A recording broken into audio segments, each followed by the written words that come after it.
జయశంకర్ భూపాలపల్లి జిల్లా మహదేవాపూర్ మండలం కాళేశ్వరం గ్రామంలో ఇప్పల బోరుకు చెందిన గంప గౌరయ్య ఇల్లు ఇటీవల కురిసిన భారీ వర్షానికి ఇంటి గోడ కూలిపోయింది. అతని భార్య కూడా గత 5 సంవత్సరాలకు ముందు పక్షవాతం వచ్చి ఒక కాలు ఒక చెయ్యి కూడా పనిచేయట్లేదు.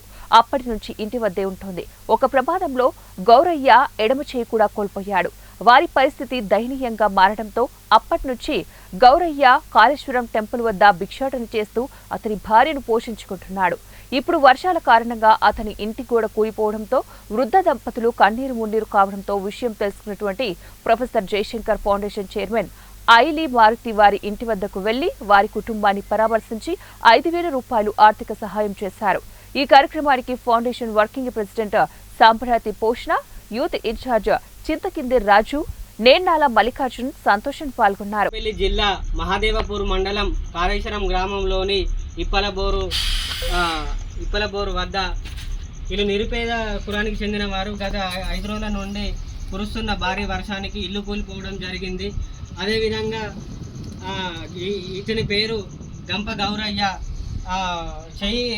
ఒక సంవత్సరం క్రితం చెయ్యి కోల్పోవడం జరిగింది. అప్పటి నుండి గుడికాడ టెంపుల్ కాడ అడుక్కుంటున్న నిరుపేద కుటుంబం కాబట్టి భార్య కూడా పెరాలసిస్ వచ్చింది, పక్షవాతం వచ్చి 5 సంవత్సరాలు అవుతుంది మంచానికే పరిమితమైంది. కనీసం పింఛను కూడా రావడం లేదు.